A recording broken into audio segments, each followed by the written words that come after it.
Friend, आज हम class 12 chapter number 3 matrix पढ़ेंगे। इसमें हम सबसे पहले देखेंगे कि मैट्रिक्स क्या होता है। आप देखिए, जब भी आपको एग्जाम में इस टाइप से बॉक्स जैसी कुछ ऑब्जेक्ट्स दिखे तो ये हमारा कहलाएगा मैट्रिक्स। और अगर आपको इस टाइप से अगर दो रोज दिखे या दो कॉलम्स, दो रोज दिखे तो उसे हम लोग बोलेंगे डिटरमिनेंट्स। ठीक है, अब हम वन बाय वन इस मैट्रिक्स का स्टडी करते हैं। देखिए, मैट्रिक्स बेसिकली आपको इस टाइप से बॉक्स जैसी एक टर्म्स में नजर आएगी। इसमें जो भी अंदर होते हैं इन्हें हम लोग बोलते हैं एलिमेंट्स। और इस मैट्रिक्स के दो बहुत इंपॉर्टेंट पार्ट होते हैं जिन्हें हम बोलते हैं रो या कॉलम, बट बुक्स में ये हमें m×n की फॉर्मेट में देखने को मिलता है। जैसे फॉर एग्जांपल हमारे पास में ये एक मैट्रिक्स है, जैसे आप यहाँ पर देखें तो इसमें इसे हम इस तरीके से रीड करेंगे तो इसे बोलेंगे रो, और इस तरीके से रीड करेंगे तो इसे बोलेंगे कॉलम। तो ये जो मैट्रिक्स है हमारी, ये 2x2 की 1 2, इसे बोलेंगे रो और इसे बोलेंगे कॉलम। तो ये मैट्रिक्स हमारी 2x2 की होगी। फॉर एग्जांपल हम नेक्स्ट काम पे पहुंचते हैं तो इसे आप देखो, इसमें कितनी रो है? 1 रो, कॉलम 1 2 3, इसलिए इसको हम बोलेंगे 1/3 मैट्रिक्स। अब ये m×n या r×c क्या है, इसे हम लोगों ने यहाँ पे एक नई टर्म्स दिए और उसे हम बोलते हैं नंबर ऑफ ऑर्डर्स, उसे हम बोलते हैं ऑर्डर्स। और इस ऑर्डर्स को हम इस तरीके से लिख सकते हैं m×n, या कुछ बुक्स में ये हमें r×c की फॉर्म में भी देखने को मिलती है। कभी कभार एग्जाम में ऐसा भी पूछ लिया जाता है कि how many elements in this matrix, तो उस कंडीशन में यहाँ पे हमारे पास में फॉर्मूला होता है नंबर ऑफ एलिमेंट्स बराबर m×n। जैसे फॉर एग्जांपल हमारे पास में ये क्वेश्चन है, अगर इसमें पूछा जाए कि हाउ मेनी एलिमेंट्स, तो हम बेसिकली दो इजी मेथड्स हैं उनसे इसका पता लगा सकते हैं। पहला मेथड, आप सिंपल सा ऐसे काउंट कर लो। फॉर एग्जांपल 1 2 3 4, तो इसके अंदर कितने एलिमेंट है? 4। या फिर आप इजी सा तरीका, आप इन दोनों को मल्टीप्लाई करो, 2 2 जा 4। फॉर एग्जांपल इस वाले मैट्रिक्स के अंदर हम लोग देखते हैं कितने एलिमेंट्स हैं, तो 1 2 3, या फिर आप लोग इसे इन दोनों को मल्टीप्लाई करो 1 × 3 एलिमेंट्स। ऐसे ही हम लोग इसको देखते हैं, जैसे यहाँ पे इस मैट्रिक्स के अंदर कितने एलिमेंट है या कितने बाय कितने की। अभी मैं इसे रब कर देता हूं, आप लोग देखो रो कितनी रो है इसके अंदर? 1 2, तो हम लोग लिख देंगे आगे 2 इनटू कितने कॉलम्स हैं? 1 2 3, तो इसके अंदर कॉलम्स हैं 3। दैट इज, इसका मतलब इस मैट्रिक्स के अंदर कितने एलिमेंट है और ये कितने बाय कितने की है, तो हमें पता लग गया कि ये 2/3 की मैट्रिक्स है। और इसके अंदर नंबर ऑफ एलिमेंट कितने होंगे आप काउंट भी कर सकते हो, 1 2 3 4 5 6, या फिर नॉर्मल तरीका 2 × 3 6। इसी तरीके से हम लोग ये वाली मैट्रिक्स देखते हैं। इस मैट्रिक्स में हम लोग देखेंगे कैसे, मैं इसे रब कर देता हूं यहां पर थोड़ी देर के लिए। तो हम लोग देखेंगे कितनी रो है इसके अंदर? 1 2 3 1 2 3, तो हम लोग पहले किसको लिखते हैं? रो को। तो 3 इनटू कितने कॉलम्स?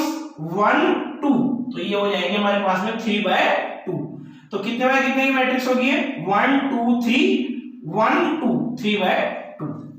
ठीक है दोस्तों, एक बार मैं शॉर्टली आपको रिवाइज कराता हूं। जब भी आपको बॉक्स टाइप ऐसा क्वेश्चन दिखे तो आप समझ जाओ कि हमारे पास में मैट्रिक्स का क्वेश्चन है। इसके अंदर जो भी नंबर्स लिखे होते हैं, जैसे फॉर एग्जांपल यहाँ नंबर लिखे हुए हैं, यहाँ नंबर लिखे हुए हैं, यहाँ नंबर लिखे हुए हैं, यहाँ नंबर लिखे हुए हैं, इनको हम लोग क्या बोलेंगे? एलिमेंट्स बोलेंगे। इन्हें हम क्या बोलेंगे? एलिमेंट्स बोलेंगे।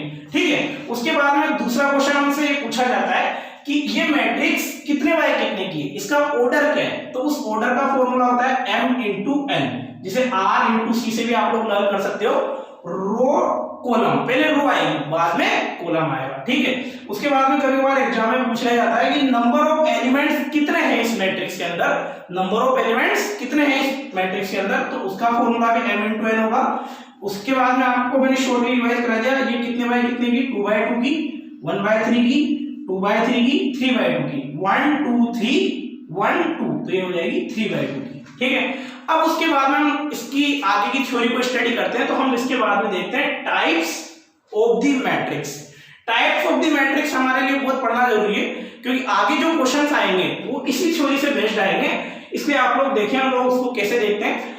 पहले नंबर पे हमारे पास में मैट्रिक्स की पहली टाइप है नल या जीरो मैट्रिक्स। नाम से पता लग रहा है आप लोगों को, नल जिसमें कुछ भी ना हो, नल जीरो मैट्रिक्स, या ऐसे कभी कभार फाइव मैट्रिक्स भी बोल देते हैं। तो हमारे पास में सबसे पहले हम लोग इनके ऑर्डर्स भी देख लेते हैं साथ के साथ ही, ताकि आपको और स्टडी हो जाए। जैसे फॉर एग्जांपल ये मैट्रिक्स है, कभी कभार मैट्रिक्स को ए से भी डिनोट करते हैं, एक कोई भी अल्फाबेट दे देते हैं, जैसे इसको ए दे दिया, इसको बी दे दिया, इसको सी दे दिया, ऐसे कोई भी एक नोटेशन दे सकते हैं हम लोग, ठीक है। तो आप लोगों को मैं दोनों तरीकों से स्टडी कराता हूं। जैसे आप लोग इसको देख भी सकते हैं कितने बाय कितने की, 1 और 1, तो इसका मतलब ये 1 बाय 1 की मैट्रिक्स है। तो इसका ऑर्डर कितना हो गया, 1 बाय 1। इसके अंदर नंबर ऑफ एलिमेंट कितने, 1 into 1 1, ठीक है।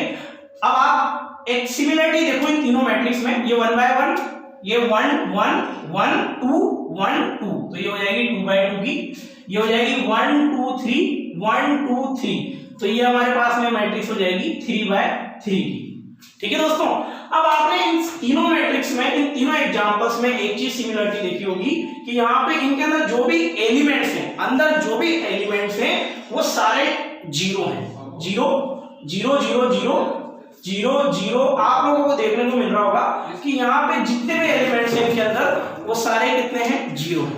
तो आपको जब भी ऐसी कोई मैट्रिक्स दिखे जिसके अंदर सारे एलिमेंट्स जीरो हो, तो उस मैट्रिक्स का नाम होगा नल या जीरो मैट्रिक्स, ठीक है।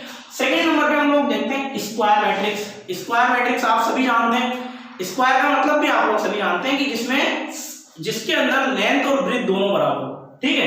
तो यहां पर भी स्क्वायर मैट्रिक्स में नॉर्मल सा सिस्टम है कि रो और अगर कॉलम आपस में बराबर, रो और कॉलम आपस में बराबर हो, तो उस मैट्रिक्स को हम बोलते हैं स्क्वायर मैट्रिक्स। जैसे फॉर एग्जांपल हमने यहाँ पे मैट्रिक्स ली जिसमें आपको साफ साफ दिख रहा होगा 1 2 2 रो 1 2 2 कॉलम, तो इसका मतलब है यहाँ पे रो और कॉलम या m into n दोनों बराबर है, तो इसका नाम हो जाएगा यहाँ पे स्क्वायर मैट्रिक्स, ठीक है। उसके बाद में हम तीन मैट्रिक्स एक साथ यहाँ पर देखते हैं।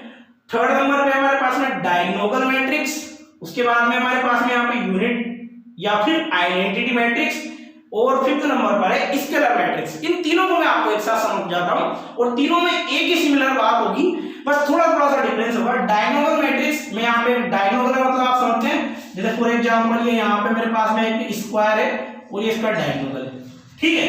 ऐसे ही यहाँ पे मेरे पास में एक मैट्रिक्स है और ये इसका डायगोनल है। आप इस डायगोनल के ऊपर देखिए सारे एलिमेंट जीरो, इस डायगोनल के नीचे देखिए सारे एलिमेंट जीरो, ऐसे आप इस डायगोनल के ऊपर देखिए सारे एलिमेंट जीरो, नीचे सारे एलिमेंट जीरो, इस डायगोनल के ऊपर सारे एलिमेंट जीरो, इस डायगोनल के नीचे सारे एलिमेंट जीरो।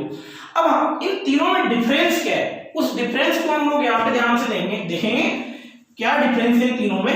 देखो इसका जो डायगोनल है, डायगोनल मैट्रिक्स, आइडेंटिटी या यूनिट मैट्रिक्स, उसके बाद में मेरे पास में स्केलर मैट्रिक्स। आप इन तीनों में डिफरेंस देखिए, इसके डायगोनल और इसके डायगोनल में क्या डिफरेंस है। डायगोनल के ऊपर वाले भी जीरो और नीचे वाले भी जीरो, ये तीनों में कॉमन है चीज, पर उसके इन तीनों में डिफरेंस क्या है। इस डायगोनल में क्या डिफरेंस है, इस डायगोनल के एलिमेंट आप देखिए डिफरेंट है, 1 2 3। इसके डायगोनल के जो एलिमेंट है वो सिमिलर है, 2 2 2। इसके एलिमेंट भी सिमिलर है पर वो हमेशा 1 होंगे। इसके डायगोनल में एलिमेंट डिफरेंट होंगे, इसके डायगोनल में एलिमेंट सेम होंगे। हो सकता है यहाँ पे 2 2 की जगह 3 3 3 भी आ जाए, पर इस वाली जो मैट्रिक्स है इसके जो डायगोनल में हमेशा जो एलिमेंट होगा वो क्या होगा, ओनली 1 होगा। यहाँ पे 3 3 3 भी आ सकता है, 4 4 भी आ सकता है, 5 5 भी आ सकता है, -1 भी आ सकता है, पर इस वाली आइडेंटिटी मैट्रिक्स के अंदर हमेशा जो ये डायगोनल होगा वो हमेशा 1 होगा, ठीक है। अब ये कितने बाय कितने की, 3 बाय 3 की है, इसलिए हम लोग इसे I3 भी बोल देते हैं। अगर एग्जाम में कभी कभार ऐसा भी आ सकता है, I2 का मतलब है यहाँ पे होगा 1 0 0 1, ये 2 बाय 2 की है। देखो आप इसका डायगोनल 1 1 है, बाकी दोनों एलिमेंट क्या होंगे, 0, ठीक है। तो आप लोगों ने देखा कि इस टाइप से हमने मैट्रिक्स का आज एक इंट्रोडक्शन पार्ट पढ़ा।